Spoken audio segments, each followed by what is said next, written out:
actually only read my first 5-star in September.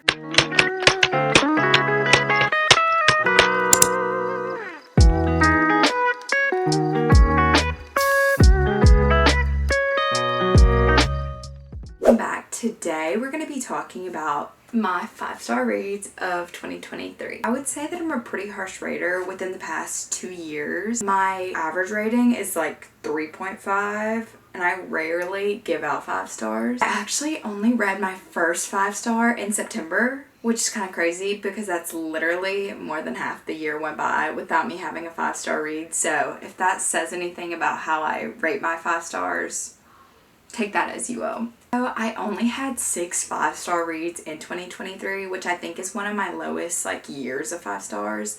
It wasn't that I wasn't reading good books. It was just they were all decent and easy for me to get through, but they weren't giving me that 5-star feeling. To me, a 5-star is a book that I can just there just has to be a certain vibe to it. If I rate a book 5 stars, normally it's one, I can't stop thinking about it. And then it's also a book that if somebody asks me what book they should read, that is the first book that comes to mind and that's what I'm gonna recommend. I also read a lot on my Kindle, which is why I don't have as many books with me because most of them are on my Kindle. With that being said, let's jump into my 5-star reads of 2023. My first one, I feel isn't gonna come as a surprise, and I know it was hyped.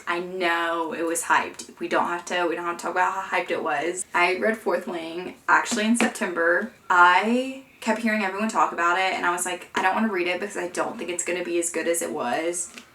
Loved it. I loved it. It was so good. I didn't know what to expect going in, but I just remember from the first 15%, I was this is gonna be 5-star for sure. If you haven't heard what it's basically about Violet, who is the daughter of a general. Her mom was a dragon rider, her brother was a dragon rider, her sister was a dragon rider, but her dad was a scribe. So she wants to follow after her dad and be a scribe. Her mom's no, you're gonna be a rider. So basically to get into the rider's quadrant, you have to do all these tasks. She really just has to learn how to survive, make it through, and then make it all the way to graduation. There's dragons, there's romance, there's a lot of action. So if you like that, would highly recommend. She also has a disability and she's smaller, weaker than everyone else. She really has to work twice as hard as everyone else. Because she trained with scribes, she also knows a lot more than the typical dragon rider. So she kind of is realizing everything in this world isn't how it seems. Like I said, when I started reading this from 15%, I literally knew it was going to be 5 stars. I was this is so good. I could not put it down. It was just, it had my attention, the action, everything going on. If you liked Hunger Games, if you like Divergent, you will like this. I love both of those. You will love this. One of the main things that I really liked about this was the world building. I feel you got a lot more of the world building in dialogue rather than in her information dumping on you, which I feel is really important in books because sometimes you don't want to just sit there and read all these long paragraphs, and I feel that's just a lot of brain work. This for fantasy, I feel was so easy to understand and grasp. So I really enjoyed that aspect of it. I also find it really hard sometimes to get behind the female main character. Love Violet. Did not have that issue. She was great. I feel she wasn't annoying. She wasn't whiny. She worked hard and got what she wanted, which props to her. Love that. You see so much of her character growth, which I feel is really cool because this book spans, I feel a very long period of time. So you really do get a lot of character growth from the beginning of the book to the end of the book. Obviously from the cover, there's dragons, like I said earlier. I love the dragons in this book. I feel they make the book. They really do. I love them. The way that she incorporated them into the story and they really became their own characters. It was a way for them to really participate in the story and further the storyline, which I really love. And then that also comes along with the found family aspect. I feel the found family in this, in my opinion, is really good. The side characters were really likable, so I feel you really got to see all the relationships form, and it was just so sweet. Also, Xaden. I love Xaden. Love him. Just the tension between them that builds throughout, and then his personality and her discovering who he really is. So like I said, if you liked Hunger Games, if you like Divergent, if you like trials, I guess. It's not really like trials, but it's for her to like proceed in the college. She has to do all these things and these tests.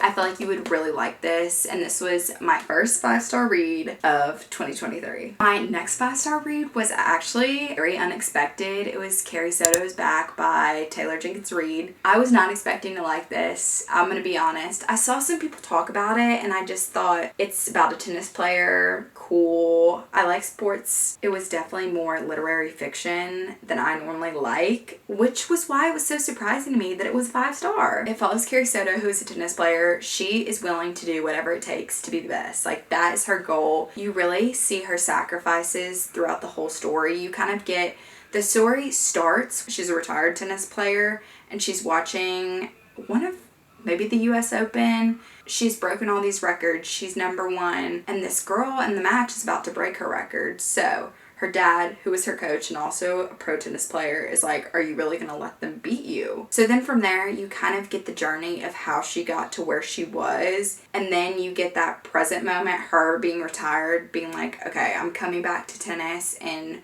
what do I need to do to be the best? I just really enjoyed this. Like I said, I wasn't expecting to. I previously read Seven Husbands of Evelyn Hugo, and it was good, but it just wasn't as good as I feel like TikTok made it out to be. Nobody hate me on that, but I really feel like TikTok hyped that one up, and I was like, no, not feeling it. This one was so different. I feel like even if you don't know a lot about tennis, it is explained so well, and you don't really need to know exactly what it means. I remember listening to this on audio, and I was in it. I was cheering for her. It's just also the format that it's written in. Like, you get the announcers, you get the news reporters, and it's just all dialogue, and you also get thoughts. But that was my second 5-star read. It was emotional. You just really dig in deeper to who Carrie is and what she had to give up to work so hard to be number one. And I feel like all the lessons that she's kind of learned are really important to read about and kind of understand the trade-offs that people face. So I really loved it. If you want a story that doesn't end perfectly wrapped up in a bow, I think that this is for you. It's just kind of raw and real, and that's why I really enjoyed it, and it was definitely a 5-star read. Would recommend. The next book, no surprise. I feel like people might not agree with this. From what I've seen, people were like, it's not well written, it's not well edited. I'm here for the vibes. I'm here for the vibes. That's all I have to say. I enjoyed this. Was she a little information heavy? Like, information dump heavy? Yes. At some points, yes. It did take me a while to get through, but we finished it. Still enjoyed it. I'm not going to go too much into what it was about because obviously read the first one, and then this one I don't want to spoil anything. You pick up right where the first one left off and you don't stop. Like, this, I felt like it was 2 books in one, honestly. You get so much. I like to read books where the entirety of the series is out because I like to binge them all, and then I feel like it's easier for me to rate them. So I read Fourth Wing, and then basically 2 months later read Iron Flame, and it was like 5-star, 5-star. If they were all out, I don't know if it would be a 5-star, but it was like the anticipation made it a 5-star for me. So this is the only one that I'm like, could it be 4.75? Maybe, but I really just still love this. I feel like you get more about the history, you get more about the characters, the relationships, furthering. A lot of questions that were asked in the first one are answered in this one. You get even more questions for the next one, but I just found it really enjoyable. I really liked the pacing specifically. I feel like it was a little slower paced than the first one. The vibes were 10 out of 10, and all I'm gonna say about the ending is I honestly still think about the ending in this book. Don't know if I will be able to recover from that, but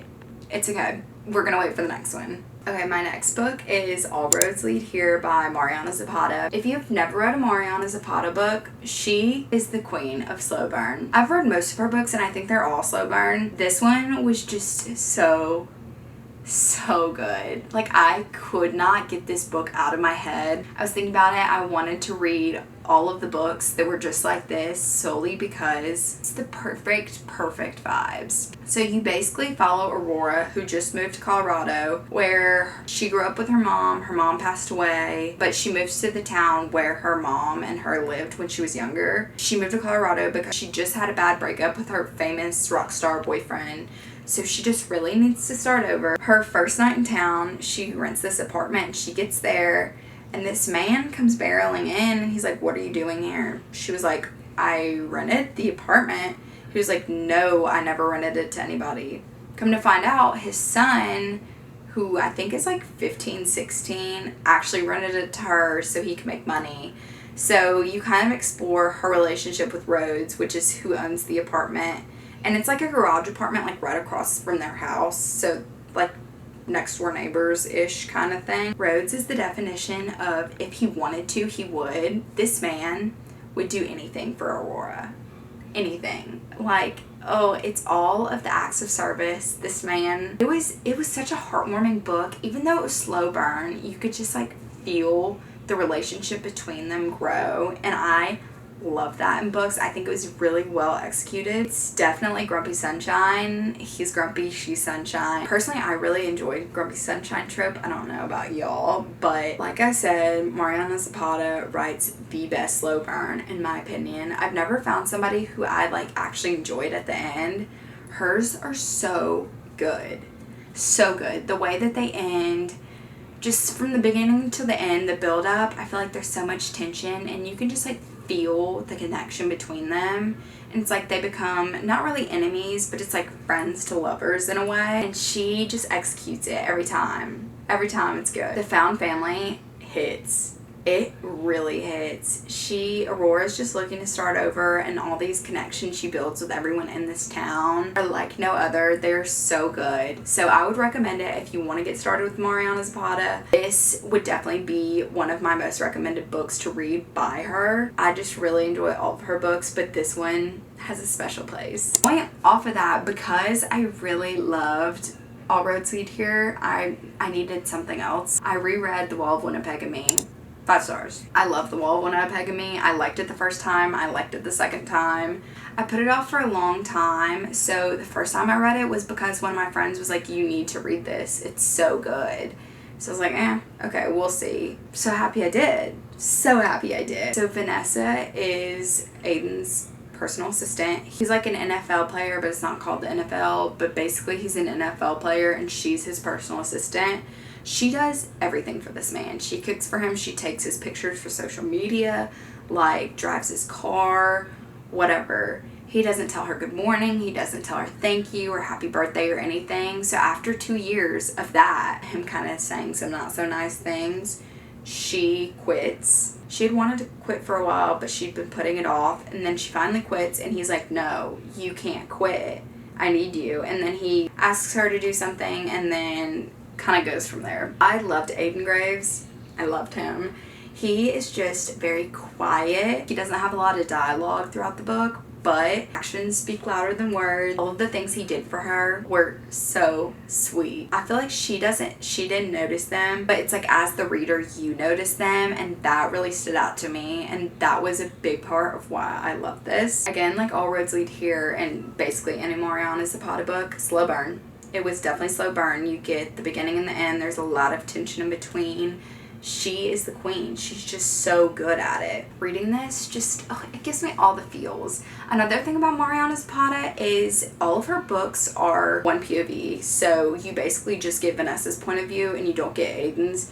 Personally, for her books, I do enjoy that. Normally I like to have both point of views, but it was okay. I really enjoyed just having Vanessa's. I feel like she is descriptive enough and explains enough that it's okay and it makes sense. So you just kind of get a well-rounded view, even though you're only getting one POV. All I have to say is I will read anything she releases. I love her books. Even if it's not a 5 stars, I've just enjoyed them. So whatever she writes, I will read. And my last 5 star is Yours Truly by Abby Jimenez. This was one I was waiting to read. I'm a person who I have to read books in series, even if they're standalones. So I read Part of Your World first, and I didn't really enjoy it. I feel like there was a lot of miscommunication, but I wanted to read it so I could then read Yours Truly. And let me just say, I think Yours Truly is one of my favorite books ever, like of all time. It was so good. You get one of the side characters, Bree, from Part of Your World, and then she works at a hospital, and Jacob, the mailman character, also works at the hospital. They just kind of get off on the wrong foot, and she just expects the worst from him. but you get both of their point of view. He obviously has a lot of anxiety and he kind of tries to deal with that. And I think the way that it was just addressed and talked about is done so beautifully and realistically, because his anxiety is just such, I feel like, a clear and good representation of how people feel. And I think it was really important to see how Bree really just helped him and like did things specifically to help him out so he would feel less anxious. And I feel like it was just so well done. I just loved his character. I feel like a lot of the times you get these like alpha men and it's not, it hits when it hits in certain books, but for this book his character was just top tier. Top tier. Abby Jimenez also always includes dogs. I love dogs, so I feel like the dogs in her books always kind of have their own characteristics and like really become a character, so I really enjoyed that too. One thing I will say is I feel like there is a little bit of miscommunication in the conflict, but it wasn't enough for me to be like, oh, this is not a 5-star. I feel like everything else kind of overpowers it. It was just a really fun read. I couldn't put it down. I think I read it in like a day or two. It was 10 out of 10. The vibes were good. The characters were great. I think it had really good representation and I just really enjoyed it. So that kind of rounds out all my 5-star reads for 2023. Let me know down below what y'all's 5-star reads are, because I'm always looking for more recommendations. And if you agree or disagree with any of mine, let's talk about it. Let me know. I want to hear your thoughts and what you think. That's the thing that I love about reading, is everyone has their own opinion and can read the same exact book and have completely different thoughts. So let's talk about it. I'm so interested to know. Thank you for watching and I will see y'all next time. Bye!